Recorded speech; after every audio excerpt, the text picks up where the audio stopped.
अंतरिक्ष यात्रा यानी हमारी दुनिया को जानने के लिए पृथ्वी से बाहर जाने का विचार। और ये विचार सदियों से मानव के मन को रोमांचित करता रहा है। ये रोमांच हर पीढ़ी में, हर सदी में, हर किसी को हुआ होगा। सदियों पहले जब आदि मानव पक्षियों को आसमान में उड़ता हुआ देखते होंगे तो वो सोचकर जरूर अचंभित होते होंगे कि आखिर हम आसमान में क्यों नहीं उड़ सकते। और फिर बाद में लोगों ने अपनी इच्छाओं को शांत करने के लिए ये अवधारणा बना ली होगी कि शायद कोई चमत्कारी इंसान ही आसमान में उड़ सकता है।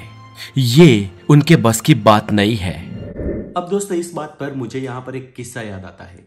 किस्सा ये था कि यूएस की एक कॉलेज के प्रेसिडेंट और एक ईसाई पादरी, दोनों में आपस में एक बातचीत होती है, यूं कहे कि चर्चा होती है। और इस चर्चा के दौरान उस पादरी का कहना था कि अब तक विश्व में जितनी खोजें होनी है सब हो गई, इससे आगे विज्ञान और प्रगति नहीं कर सकता और इससे आगे कोई नई खोजें नहीं होगी।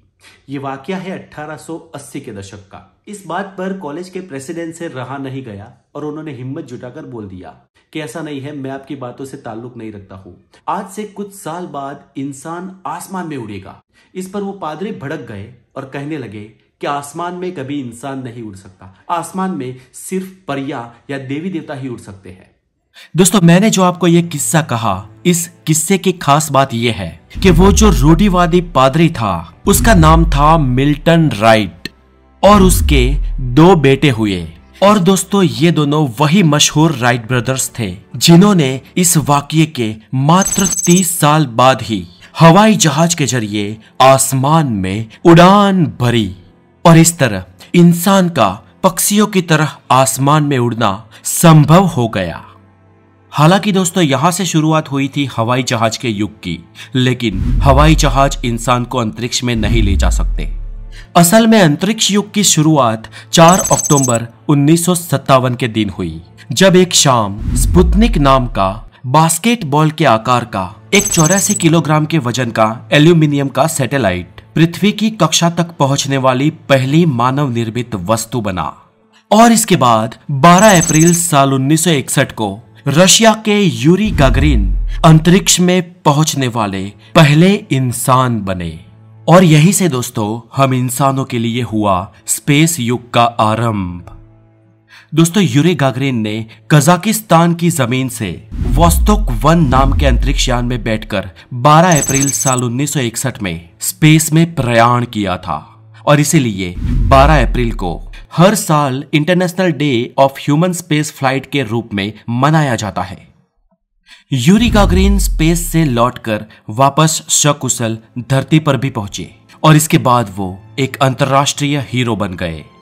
और उनकी इस यात्रा ने यह साबित कर दिया कि इंसान धरती के गुरुत्वाकर्षण से मुक्त होकर बाहरी अंतरिक्ष में जा सकता है, भारहीनता या शून्य अवकाश या गुरुत्वाकर्षण रहित स्थिति में जीवित भी रह सकता है। इतना ही नहीं, इसने उन अंतरिक्ष कार्यक्रमों के आलोचकों के मुंह के ऊपर एक जोरदार तमाचा मारा जिनका यह मानना था कि इंसान कभी अंतरिक्ष में जा ही नहीं सकता या धरती से अंतरिक्ष यात्रा को नियंत्रित नहीं किया जा सकता। दूसरे विश्व युद्ध के बाद सोवियत संघ और अमेरिका के बीच एक लंबा शीत युद्ध शुरू हुआ। दोनों ही देश खुद को दुनिया के सामने राजनैतिक, आर्थिक और सामरिक रूप से श्रेष्ठ साबित करवाना चाहते थे। और इस रस्साकसी में दोनों ही देश में अंतरिक्ष में पहुंचने की भी होड़ लगी थी, जो रशिया ने स्पेस में सबसे पहला सैटेलाइट और सबसे पहला इंसान भेजकर जीत ली थी। और इससे अमेरिकियों का कहीं ना कहीं गौरव और अहंकार हीन हुआ था। और इसलिए इसके बाद अंतरिक्ष के क्षेत्र में श्रेष्ठता कायम करने के लिए अमेरिका ने अपने अतुल आर्थिक और वैज्ञानिक संसाधनों को झोंक दिया। अमेरिका की बेचैनी तभी शांत हुई जब उसने गागरिन के अंतरिक्ष में जाने के 1 महीने से भी कम समय में, यानी कि 5 मई 1961 के दिन फ्रीडम 7 नाम के अंतरिक्ष यान से एलन शेफर्ड को अंतरिक्ष यान में पहुंचा दिया।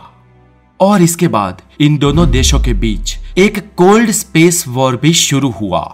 इसके तुरंत बाद ही इन दोनों ही देशों ने वास्कोट, वोस्तखोत, सोयूज, मरकरी, जेमिनी और अपोलो जैसी श्रृंखला वाले कई मानव युक्त यान अंतरिक्ष में भेजे। दोस्तों आगे बढ़ने की इस होड़ का ही नतीजा था कि गागरिन के अंतरिक्ष में जाने के करीब 8 साल बाद यानी कि 20 जुलाई 1969 के दिन अमेरिका ने चांद पर पहला अंतरिक्ष मिशन भेजा और नील आर्मस्ट्रॉन्ग चांद पर कदम रखने वाला पहला धरतीवासी इंसान बना। ये इंसान की पूरे इतिहास की अब तक की सबसे बड़ी उपलब्धि थी जब कोई इंसान किसी अंतरिक्ष पिंड पर गया हो। और दोस्तों तब से लेकर अब तक हमने स्पेस वर्ल्ड में कई सारे कीर्तिमान स्थापित किए हैं। हमने पृथ्वी की सतह से 400 से 450 किलोमीटर ऊपर अंतरिक्ष में एक स्पेस स्टेशन भी बनाया है जिसमें हर दिन आमतौर पर 6 अंतरिक्ष यात्री वहां पर मौजूद रहते हैं। दोस्तों इसके बाद हमने अन्य कई सारे ग्रहों पर भी अंतरिक्ष यान भेजे।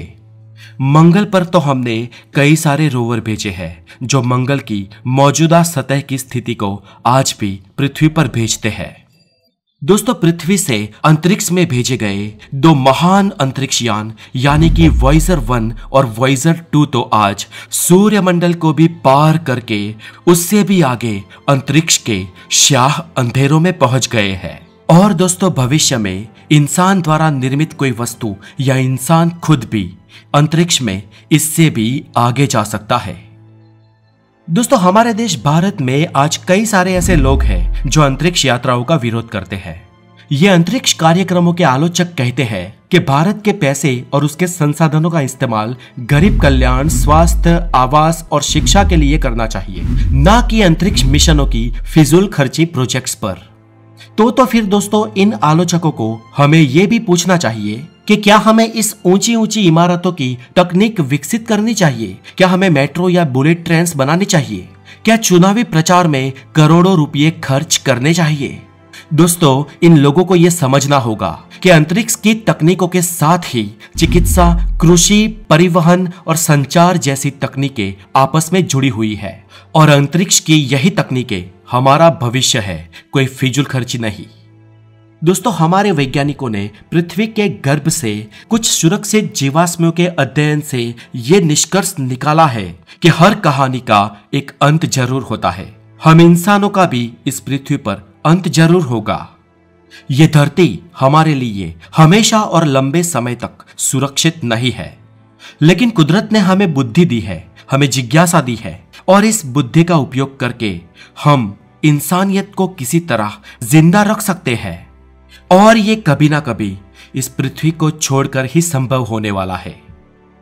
दोस्तों इंसानियत ने अभी तो टेक्नोलॉजी और विज्ञान की शुरुआत भर की है। ये पृथ्वी हमारी मां है, हम इंसानों का पालना है, लेकिन इंसान पालने में ही हमेशा के लिए नहीं रह सकते हैं। इंसान की जिज्ञासा ही उसे अज्ञानता से ज्ञान की ओर ले गई और इसी के कारण हम इंसानों ने अंतरिक्ष में कदम बढ़ाने का साहस भी किया। हर युग में सपने देखने वाले और उन सपनों को हकीकत में तब्दील करने वाले लोग भी हुए हैं और हमारे भविष्य की उड़ानों के सपने भी साकार ही होंगे। तो दोस्तों आज के लिए इतना ही। ये वीडियो आपको कैसा लगा हमें जरूर बताएं और अगर आप हमारे चैनल पर नए हैं तो जुड़ जाए द नॉलेज के साथ, हेल्दी नॉलेज के लिए, कुछ नए और खास जानकारी के लिए। तब तक अपना बहुत सारा ध्यान रखें। Have a good day, take care.